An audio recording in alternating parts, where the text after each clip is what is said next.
Fíjese que el 40% de los hogares de niños con administración directa del Estado tienen problemas de hacinamiento. Esto según un informe que ha elaborado el Poder Judicial. Una cifra que preocupa obviamente ante las posibles consecuencias físicas y también emocionales a las que se están viendo expuestos, generando además un nuevo foco de vulneración.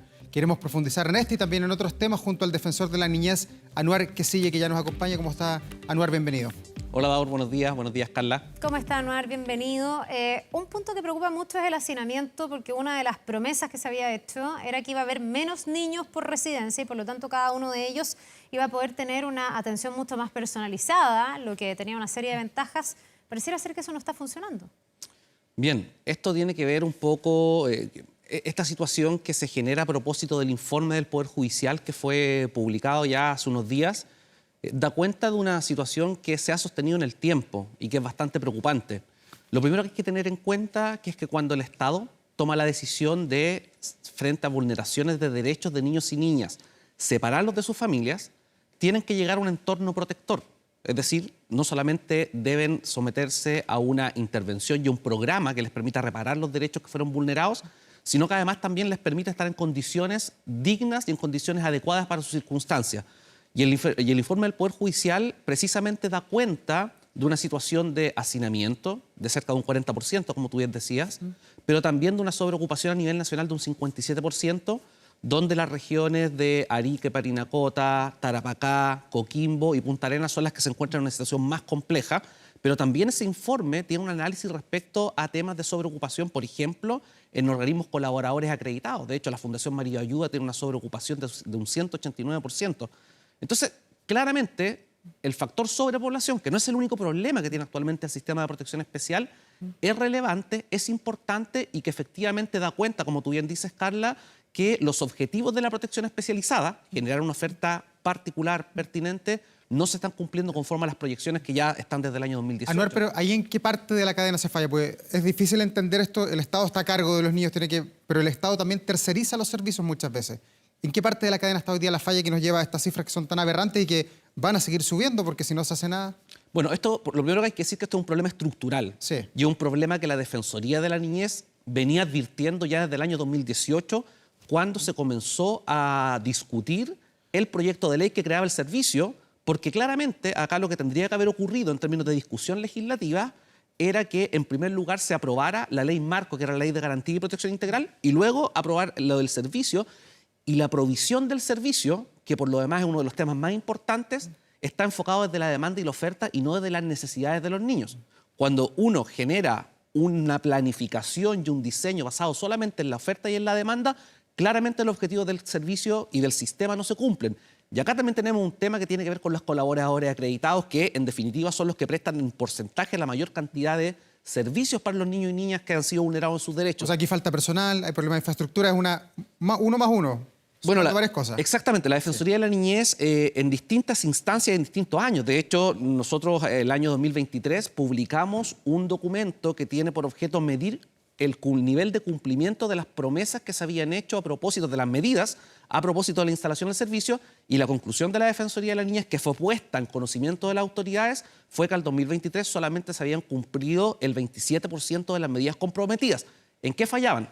En materia de presupuesto, en materia de personal, en materia de idoneidad del personal, en materia de cobertura, listas de espera, salud mental y, entre otras cosas, también la pertinencia de los programas, por ejemplo, para poder generar instancias e instituciones que pudieran segregar adecuadamente conforme a las necesidades, conforme a la necesidad, por ejemplo, de intervenciones que permitan afrontar el problema de consumo problemático de droga y alcohol, por sexo, por causal de vulneración, y eso actualmente no se está observando con claridad y claramente es un problema. Ya, usted ahí nombró tantos ítems que se torna tan sombrío el panorama que la pregunta de cajón es, bueno, ¿sirvió de algo? ¿Sirvió de algo esta reforma, cambiar el Sename por estos servicios Mejor Niñez, cuando la promesa era otra y finalmente uno ve que más o menos está teniendo los mismos vicios el sistema? Hay que sumar a esto que ha habido investigaciones porque sigue habiendo niños vulnerados sexualmente.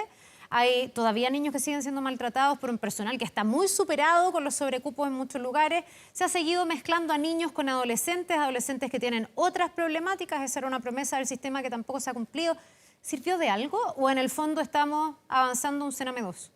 Lo primero que hay que decir ahí... Es súper dura la pregunta, sin pero duda, pareciera ser que hay que abrir los ojos y darse cuenta de que la realidad, además esto es un cotidiano de los niños, a esta hora está pasando esto y da la sensación de que no hay tanta urgencia en la materia. Lo primero que hay que decir es que la forma en que está pensado el modelo del sistema de protección integral, en cuanto a elementos, contar con una ley de garantías de los derechos de los niños y niñas, contar con servicios para los niños, niñas y adolescentes vulnerados en sus derechos, para los adolescentes infractores de ley, y contar con un organismo responsable como la Subsecretaría de la Niñez y la Defensoría como un organismo de supervisión, el modelo es correcto. El problema es que la aplicación y el compromiso de algunas carteras del Estado no ha sido suficiente y no ha permitido cumplir con los fines que actualmente nos tienen en esta situación. No es un problema de diseño, es un problema de implementación. Es un problema, claramente un problema de implementación desde el punto de vista que acá, si bien hay una responsabilidad directa del Servicio Nacional de Protección Especializada, que formalmente es quien debe ejecutar la oferta, tampoco podemos dejar al Servicio de Protección Especializada solo, y acá lo que ha habido es un abandono del servicio. Tenemos que generar instancias para que otras carteras del gobierno se sientan llamados y convocados a cumplir con su mandato. Perdón que trate de ir como más al grano, porque siento yo que en este tema hace mucho rato viene como esta lógica, el Estado vulnera los derechos, todos somos responsables. Cuando es todos, no es nadie. Y al final la pregunta es, ¿quién se tiene que hacer cargo de esto? ¿Quién falló? ¿El Ministerio de Justicia? Usted dice algunas carteras. ¿Cuáles son las carteras involucradas que no le han puesto la suficiente urgencia a los niños? Pues estamos hablando de lo más vulnerable que tiene un país. Entonces, a uno le genera de verdad un poco de impotencia ver que hoy día se está repitiendo exactamente el mismo panorama que antes, cuando la promesa era completamente distinta y la intención, uno entendía, era otra. Sí, bueno, esa pregunta es muy importante porque hay que ser muy pragmático en definir quiénes son aquellas instituciones del Estado que no están comprometidas o que no se sienten de una u otra forma tan llamadas a ser parte de este sistema que es integral. De hecho, la ley lo dice. Acá, en la implementación de esto, había un trabajo con los bemoles y con las problemáticas que hemos identificado del Ministerio de Desarrollo Social y Familia y de Justicia, que están encima de esto porque tienen una responsabilidad directa. Pero, por ejemplo, salud, educación, senda, vivienda, obras públicas, no se han sentido tan llamados en el contexto del cumplimiento al cual están obligados por ley. Y acá claramente hay una responsabilidad interinstitucional. Nosotros, como Defensoría de la Niñez y en nuestro rol, debemos dar cuenta de estas dificultades y hacer que estos organismos se sientan responsables. Vamos a publicar prontamente, yo creo que en un par de semanas, un documento que va a ser además consistente, lamentablemente, con el informe del Poder Judicial que analiza el modelo de provisión de oferta del servicio. Y vamos a ver que ahí tenemos muchos problemas, no solamente en el tipo de oferta que se presta, sino que también en las posibilidades que tienen los niños, niñas y adolescentes de ser reparados en sus derechos. Y eso evidentemente es una responsabilidad del Estado, particularmente el Ministerio de Desarrollo Social y Familia, que es el organismo rector, pero que no puede actuar solo. El Ministerio por sí solo no puede dar una respuesta ni abasto, sino que se requiere un compromiso transversal. Ya, Anuari, con este diagnóstico que usted hace de lo que ha pasado, que lo constata además el Poder Judicial, mirando hacia adelante, dejemos las cosas que están funcionando mal, pero mirando hacia adelante, ¿cuándo vamos a tener esto funcionando a plenitud? Porque usted, en su rol como defensor de la niñez, imaginamos que sabe más o menos cuál es la opinión de cada ministerio, los énfasis que está colocando el gobierno, los proyectos. ¿Esto va a mejorar en el corto plazo? A ver, lo primero a propósito del compromiso del otro ministerio es que eso es lo que estamos haciendo en lo concreto. Estamos llamando, yo me estoy reuniendo particularmente con las autoridades a las cuales te he mencionado, precisamente para que apoyen y no dejen solo el servicio ni al ministerio. Pero ¿qué dice el presidente? El presidente Boric ha dicho que le importa mucho la niñez. De hecho, permanentemente está con los niños, escucha los reclamos y los reparos que hay. ¿No hay una priorización desde el Estado, desde el presidente de la República? Me reuní con el presidente Boric hace aproximadamente un mes y una de las cosas que me pidió fue precisamente que pudiera generar este diagnóstico desde la Defensoría de la Niñez. Estamos llenos de diagnósticos de los organismos del Estado que de una u otra forma están involucrados en la forma en que funciona el sistema. La Defensoría de la Niñez como organismo autónomo puede precisamente, y tenemos esa ventaja de poder decir cuando se están haciendo las cosas mal, y parte de este compromiso con el presidente es precisamente dar cuenta y poder nosotros insistirle en su compromiso y estas declaraciones que ha dado respecto a este compromiso. Ahora, en lo concreto, ¿cómo avanzamos? Yo creo que hay que reconfigurar el sistema. No es posible que actualmente las listas de espera estén aumentando en circunstancias de que la promesa, tal como lo decía Carla, era disminuir las listas de espera. No es posible que actualmente niños, niñas y adolescentes bajo protección al Estado no puedan acceder a programas de salud mental, no por falta de recursos, sino que por falta de problemas de administración. Acá el Estado invierte mucho dinero, muchos recursos en salud mental, pero eso es insuficiente puesto que no hay una oferta de salud pública en materia de salud mental. No es posible que niños y niñas bajo protección del Estado sean víctimas de explotación sexual. La mayoría de los niños, niñas y adolescentes que están siendo víctimas de explotación sexual son niños y niñas que han sufrido vulneraciones. Y digámoslo claro, la Defensoría de la Niñez tiene un rol, pero su rol es de persuasión. Nosotros presentamos una querella, ejercemos acciones judiciales, pero esas acciones judiciales por sí solas no bastan. Ocurren y llegan cuando los temas ya han fallado, cuando falla la prevención, cuando falla la forma en que se presta el servicio, y evidentemente también tenemos un compromiso de poder trabajar colaborativamente con el servicio. Yo me he reunido hace unos días con la directora subrogante del servicio y le propuse que armemos un plan de trabajo que sea pragmático, que establezca medidas a corto plazo y que nos permita solucionar con sentido de urgencia este problema tan grave. Anuar, a la luz de lo que está pasando hoy, ¿qué mirada tiene usted respecto de este anuncio que hizo el presidente de tener una comisión de reparación que investigue en el fondo las violaciones a los derechos humanos de los niños en lo que era el CENAME durante todo el tiempo que ese organismo funcionó y que se busque también reparar en aquellos casos donde hay daños y afectaciones que son permanentes en el tiempo, etcétera? Y se lo pregunto porque yo al principio esto lo escuché y me pareció muy bueno, me parece súper importante que haya un rol reparatorio y que se monitoree cómo están los niños que pasaron por el CENAME. Pero también siento, escuchando, lo que puede haber cierta trampa de creer que eso quedó radicado en el CENAME y no hoy día. Y por lo que estamos conversando, hoy día también se siguen vulnerando los derechos de los niños. Entonces, no hay que hacer cosa que por enfocarse en reparar hacia atrás, olvidemos incluso más lo que está pasando ahora. No sé cómo lo ve usted o cómo a lo mejor se podría incorporar también lo que está pasando ahora para que el esfuerzo vaya proyectado hacia el pasado, pero también hacia el futuro. Si no, el CENAME, que es una muy mala marca, parece ser peor que lo que hay hoy día y no sé si la distancia es tanta. Bueno, yo creo que es muy legítima tu observación, Carla. ¿Por qué? Por dos motivos. Porque efectivamente el anuncio del presidente en relación con la constitución de la Comisión de Verdad, Justicia, Reparación y No Repetición tiene que ver con una deuda histórica que ha habido con niños y niñas que fueron víctimas de vulneraciones estando bajo protección del Estado, precisamente bajo el modelo del CENAME, y que están constatados en distintos informes que ha emitido la Cámara de Diputados, organismos internacionales y, en fin, distintas instituciones públicas.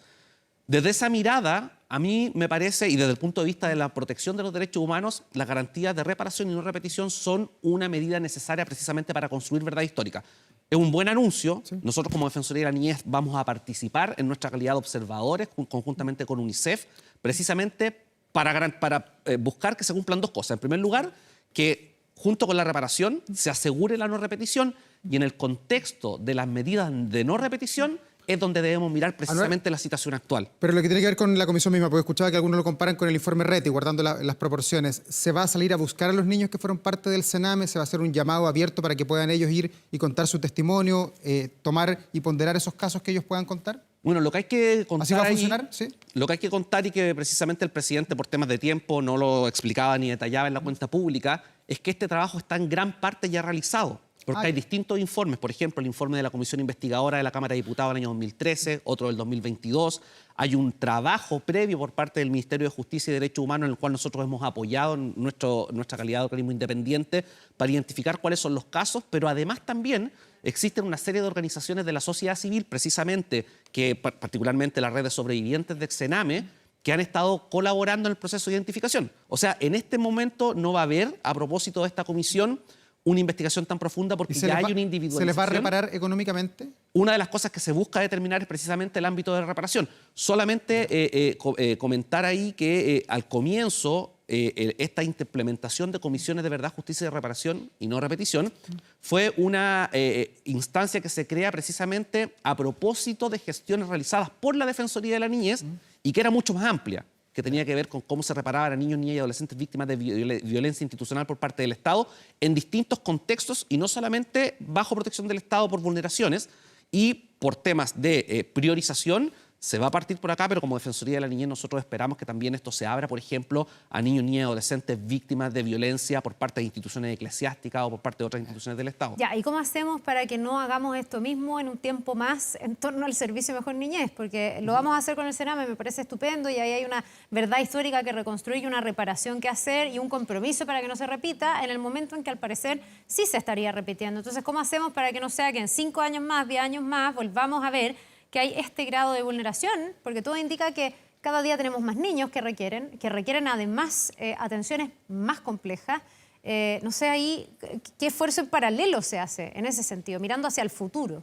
Sí, una de las cosas importantes a propósito de la comisión tiene que ver con cómo se generan estrategias articuladas para garantizar la no repetición. Y eso resorte y responsabilidad del Ministerio de Justicia y Derechos Humanos y particularmente de la Subsecretaría de Justicia. Y lo otro tiene que ver con cómo paralelamente, porque una cosa son las garantías de no repetición que están enfocadas en el momento actual, pero lo otro tiene que ver con cómo miramos y cómo reconfiguramos la provisión de la oferta del servicio. ¿Por qué? Porque esto es una situación urgente, donde no debemos seguir mirando con aquiescencia, ¿verdad?, las vulneraciones de derechos que actualmente se están haciendo, y desde la Defensoría del Niñez lo que vamos a hacer en particular es hacer un llamado, ¿verdad?, reunirnos como lo estamos haciendo con todas las instituciones para poder pedirles vía oficio, vía reuniones bilaterales, cuáles son las medidas concretas que tienen que ver con el principio de diseño y con la atención de casos urgentes. En lo concreto y en lo primero es terminar con el sobrecupo, terminar con la sobreocupación y el hacinamiento y particularmente evitar que niños y niñas bajo protección del Estado sufran cualquier tipo de vulneración que muchas veces son más graves que aquellas que lo llevaron a estar bajo protección del Estado. Álvaro, queríamos llevar a otro tema siempre vinculado, por supuesto, con el cuidado de los niños, con algo que nos ha impactado esta semana, que es la muerte de este niño que estaba al cuidado de una persona y cayó de un edificio, destapando un caso de que no habían cupos en los jardines infantiles, que la mamá tenía que dejarlo en la casa de una amiga que tenía una guardería ilegal porque no pilló cupo en un jardín infantil. Eso se está repitiendo con mucha frecuencia en Chile. No sé cuál es la mirada que tiene sobre este punto.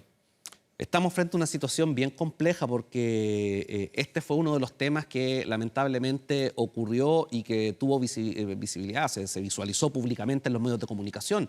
Pero la Defensoría de la Niñez hemos recibido requerimientos y situaciones a propósito de situaciones similares donde niños, niñas y adolescentes, un par de niños y niñas y adolescentes ya lamentablemente han perdido la vida en el contexto de los cuidados informales, pero además también niños y niñas que se encuentran en peligro a propósito de esta situación. Pero ahí falla la Junji, ¿quién es el organizador? Acá tenemos, tal como lo declaraba en algún momento, acá tenemos un problema de falta de oferta estatal. Es decir, el Estado tiene el deber de garantizar la educación inicial de los niños, niñas y adolescentes. Y tenemos un problema de oferta, tenemos un problema de pertinencia territorial y además tenemos un problema también de que si vamos a avalar la existencia de cuidados informales, bueno, hay que pasar de la informalidad a la formalidad, que no solamente se logra, porque esto también tiene que ver con los after school y con otras situaciones, de establecimientos que no están reconocidos por el Ministerio de Educación, o al menos por Junji, con aquellas instituciones que de una u otra forma entregan un servicio y que no basta el permiso y la patente municipal para funcionar.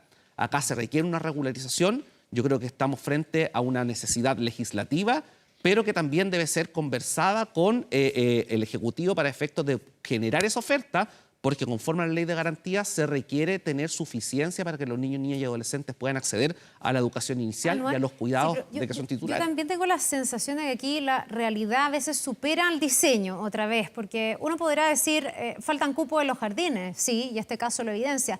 Pero ha habido otros casos donde la justificación de los papás para dejar a sus niños en una guardería informal, que obviamente no cuenta con todo lo necesario para resguardar los derechos de esos niños, no ha sido no encontrar cupo. Ha sido que, por ejemplo, la jornada del jardín es muy corta para lo que ellos trabajan, o ellos tienen horarios distintos, no puede. O sea, el jardín nos hace compatible. Y ahí uno se pregunta, pucha, ¿cómo tener un diseño de sociedad que apoye un poquitito más a esas mamás, a esos papás, que pueda atender cuáles son sus horarios, que a lo mejor el incentivo esté, no sé, de entregarles una transferencia para que efectivamente pongan las mallas de protección en sus departamentos? Algo que sea un poco menos rígido, pensando en que hoy día tenemos realidades que sobrepasan las 8 horas, 9, de 8 a 6. Hay papás que tienen otras dinámicas y ha pasado en otros casos que esa ha sido la explicación. Y ahí no sé cómo se diseña, no sé cómo se apoya a esas familias. Si tú miras la experiencia comparada, podemos identificar algunos mecanismos de cuidados informales en hogares, ¿verdad?, de vecinos y vecinas. Sin embargo, esos cuidados informales de una u otra forma están regulados y reciben apoyos en lo que en este caso serían los municipios. En primer lugar, para ir verificando y supervisando que se cumplan con esas condiciones, y en segundo lugar, para entregar seguridad en la protección de los derechos de los niños y niñas. Entonces aquí también se requiere apoyo territorial y cómo los municipios se comprometen con este tema, más allá de exigir solamente el permiso municipal o la patente para funcionar. Y lo segundo tiene que ver también con la realidad territorial. Acá el Ministerio de Educación tiene un importante desafío que tiene que ver con mirar cómo se ha reconfigurado la estructura social. Las dinámicas sociales, familiares, laborales, no son las mismas que hace 10 años atrás. Claro. Hay temas asociados a movilidad humana, hay temas asociados a los barrios que se han ido construyendo, hay temas asociados a niños y niñas que van a esos establecimientos pero viven en campamentos, niños y niñas y adolescentes migrantes, ¿no? Esa realidad debe ser mirada y diagnosticada. ¿Por qué? Porque lo que falta, en esos términos bien concretos, es un mecanismo de caracterización de la realidad actual. Nosotros en la Defensoría de la Niñez hace un mes publicamos un diagnóstico sobre la situación de los niños, niñas y adolescentes, que en definitiva lo que hace es sacar una foto en distintos temas: violencia, explotación sexual, adolescentes infractores de ley. Y precisamente una de las cosas que más se repiten como un problema general es que muchas de las políticas públicas que están dirigidas a niños, niñas y adolescentes requieren una actualización desde el punto de vista de qué es lo que está ocurriendo actualmente, y eso pasa particularmente en la educación inicial. Anuar, pero este problema se gatilla o aumenta después de la pandemia, ¿no? O antes también existía, porque a partir de la pandemia, reporteamos muchas veces aquí el tema, cerraron muchos jardines porque no podían pagar los sueldos, no podían pagar el arriendo. Esos jardines, me da la impresión de que muchos de ellos no volvieron a abrir. ¿Faltan allí incentivos del Estado para que el privado vuelva a reabrir esos jardines? Porque esto le está colocando, vemos, más presión a los jardines estatales de la Junji y a otros. Sin duda, sin duda. Hay falta un acompañamiento del Estado, un llamado del Estado para incentivar justamente la instalación de establecimientos formales de educación, porque precisamente uno de los fenómenos que fuimos observando a propósito de lo que tú decías, Daor, es que luego de la pandemia muchos niños, niñas y adolescentes quedaron fuera del sistema escolar, al menos en educación inicial, claro, porque esos establecimientos de privados no volvieron a abrir por los crisis, por los temas económicos propios de la pandemia. Entonces ahí se requiere una mirada específica de Junji, Integri, particularmente el Ministerio de ¿Y usted ha Educación. conversado esto con el Ministerio de Educación? Porque a mí me hace todo el sentido esto que usted dice de caracterizar, de ver cuáles son las dinámicas sociales, y eso está conversando con la oferta educativa, que también se traslada a la oferta de cuidados. Sabemos que las guarderías son mucho más que solo guarderías y que hay un proceso educativo ahí, pero ¿eso usted lo ha conversado? ¿El Ministerio de Educación tiene o no hoy día esa tarea por delante como Sí, para tratar de subsanar y que no tengamos más niños? A propósito, Sí, con este tipo de esto tiene que ver a propósito de un trabajo que empezamos a elaborar con el Ministerio de Educación, que tiene que ver o se sustenta en la crisis educacional en Atacama. Porque siempre estuvimos mirando a estos 30.000 niños y niñas que estuvieron exactamente por 90 días sin clases. Y a propósito de esa circunstancia, también nos dimos cuenta que habían establecimientos de educación inicial donde teníamos problemas de cupo, donde teníamos problemas de acceso por temas territoriales. Y ahí lo que hemos realizado no solamente trabajar este tema con el Ministerio de Educación o invitarlo a trabajar, porque el Ministerio es el responsable de la toma de esta decisión, sino que además también hemos tratado de hacer un recorrido por los municipios. Hemos estado precisamente en Estación Central, en Pedro Aguirre Cerda, en Vitacura, donde también hay temas importantes, en San Miguel, precisamente para justamente ver cuál es la caracterización y la foto que tienen de la instalación de estos sitios informales, cuáles son las medidas que está tomando el municipio, y esa información ponerla a disposición del Ministerio de Educación precisamente para que incentive la regularización de estos establecimientos. Anuar Quisille, defensor de la niñez, muchas gracias por esta entrevista, por ayudarnos a ilustrar y comprender el panorama actual del mundo de la niñez, que tiene varios temas que preocupan al Estado de Chile. Muchas gracias, que le vaya muy bien. Gracias, Muchas gracias a jornada. ustedes. Buen día.